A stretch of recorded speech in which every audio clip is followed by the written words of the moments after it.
वैदिक मंत्रोच्चार और श्री बद्री विशाल लाल की जय के नारों के साथ बद्रीनाथ धाम के कपाट खोले गए। इस समय 20,000 से ज्यादा श्रद्धालु वहां मौजूद थे।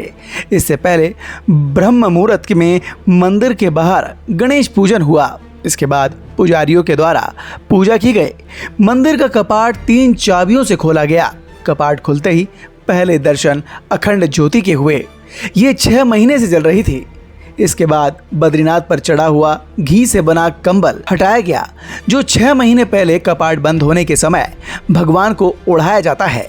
इस कंबल को प्रसाद रूप में बांटा जाएगा। मंदिर के कपाट पिछले 14 नवंबर को बंद हुए थे। 4 धाम तीर्थ पुरोहित पंचायत के महासचिव डॉक्टर ब्रजेश सती ने बताया कि सुबह 6 से 8 बजे तक भगवान के बिना श्रृंगार के दर्शन होंगे, जिसे निर्वाण दर्शन कहते हैं। इसके बाद तकरीबन 8 बजे पहला जलाभिषेक होगा और पहली पूजा प्रधानमंत्री के नाम से की जाएगी। इसके बाद 9 बजे बाल भोग लगेगा। दोपहर 12 बजे पूर्ण भोजन का भोग लगेगा। यही भोग भ्रमकपाल भेजा जाएगा। भोग पहुंचने के बाद ही वहां पहला पिंडदान होगा। मंदिर को करीब 20 क्विंटल फूलों से सजाया गया है। पहले दिन दर्शन के लिए लगभग 20,000 से ज्यादा लोग दर्शन के लिए पहुंचे। 11 मई की रात से ही हल्की बारिश होने लगी थी। इससे पहले मौसम विभाग ने 11 से 13 मई तक बारिश और बर्फबारी का अलर्ट भी जारी किया था, लेकिन इसके बावजूद लोग वहां पर भारी भीड़ में पहुंचे हैं। बद्रीनाथ धाम दर्शन के लिए 9 मई की शाम तक कुल 6,83,000 लोगों के रजिस्ट्रेशन करवा लिए गए हैं। मंदिर कपाट का ताला 3 चाबियों से खुला। इनमें एक टिहरी राज दरबार, दूसरी चाबी बद्री केदार मंदिर समिति के पास और तीसरी चाबी बद्रीनाथ धाम के रावल और पुजारियों के पास होती है। हकूकदारी कहा जाता है।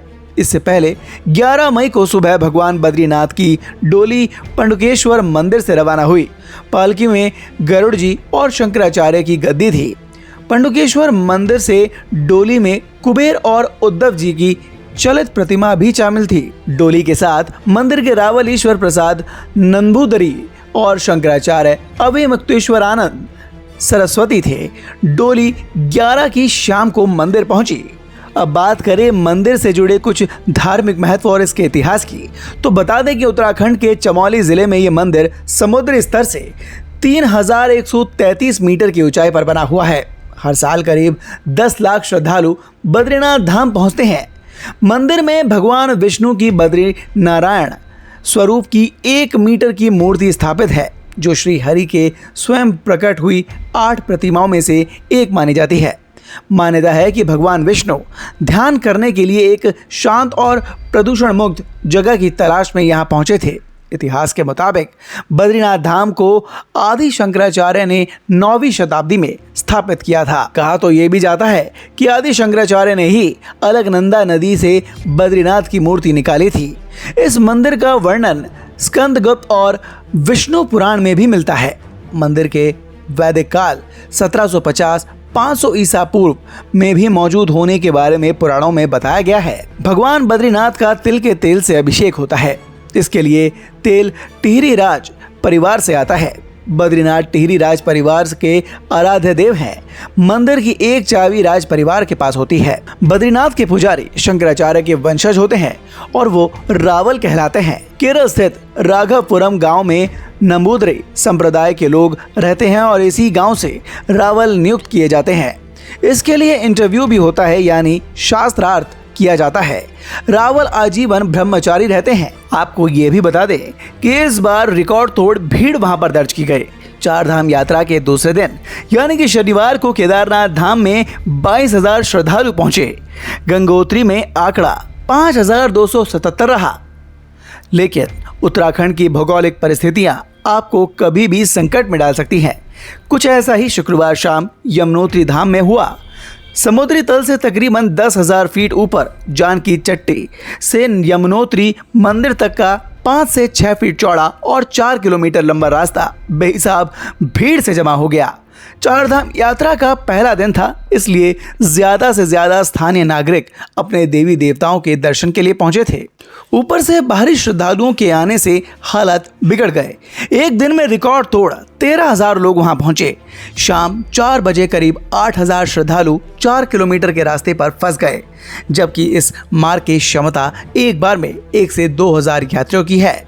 एक तरफ पहाड़ और दूसरी तरफ गहरी खाइयां, ऊपर से बारिश और कड़ाके की ठंड, बीच में बच्चे, बूढ़े, महिलाएं और सैकड़ों खच्चर थे। एक भी खच्चर अगर बिदक जाता तो सबकी जान खतरे में आ सकती थी। 4 घंटे यही स्थिति बनी रही।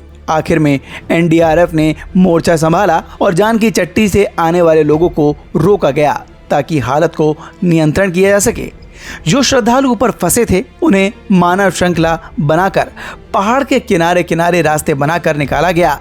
जानकी चट्टी और मौजूदा ड्यूटी इंस्पेक्टर संतोष कुबर ने बताया कि करीब 6 घंटे बाद रास्ता साफ हुआ। इसके बाद यमुनोत्री यात्रा रोक दी गई। वहीं शनिवार सुबह जब यात्रा फिर शुरू हुई तो 8 से 9 बजे के बीच जानकी चट्टी से आगे फिर वही हालत बनने लगे। शुरुआत से ज्यादा लोगों को आगे बढ़ा दिया गया था, लेकिन जब ऊपर से खबर आई कि हालत फिर बिगड़ रहे हैं तो तत्काल जानकी चट्टी पर बैरियर लगा दिए गए। हालांकि दोपहर 12 बजे हालत सुधरे और इसके बाद दिन भर जाम नहीं लगा और लोगों ने दर्शन भी किए। उत्तरकाशी पुलिस ने यमुनोत्री धाम जाने वाले श्रद्धालुओं से अपील की कि वो आज अपनी यमुनोत्री यात्रा स्थगित कर दें, क्योंकि यमुनोत्री धाम में क्षमता के अनुरूप पर्याप्त संख्या में श्रद्धालु पहुंच चुके हैं। अब ज्यादा श्रद्धालुओं को भेजना जोखिम भरा हो सकता है। इससे पहले 10 मई शुक्रवार को गंगोत्री, यमुनोत्री और केदारनाथ धाम के कपाट खुले हैं और 4 धाम यात्रा शुरू हो गई है। केदारनाथ में पहले दिन रिकॉर्ड 32,000 श्रद्धालुओं ने केदारनाथ के दर्शन किए। तो अगर आप भी केदारनाथ के दर्शन करने जाना चाहते हैं तो इन बातों का जरूर ध्यान रखें और वहां पर दिशा निर्देशों का पालन करके चलें। खबर पर आप भी अपनी राय कमेंट कर जरूर बताएं और देखते रहें द भारत नाउ।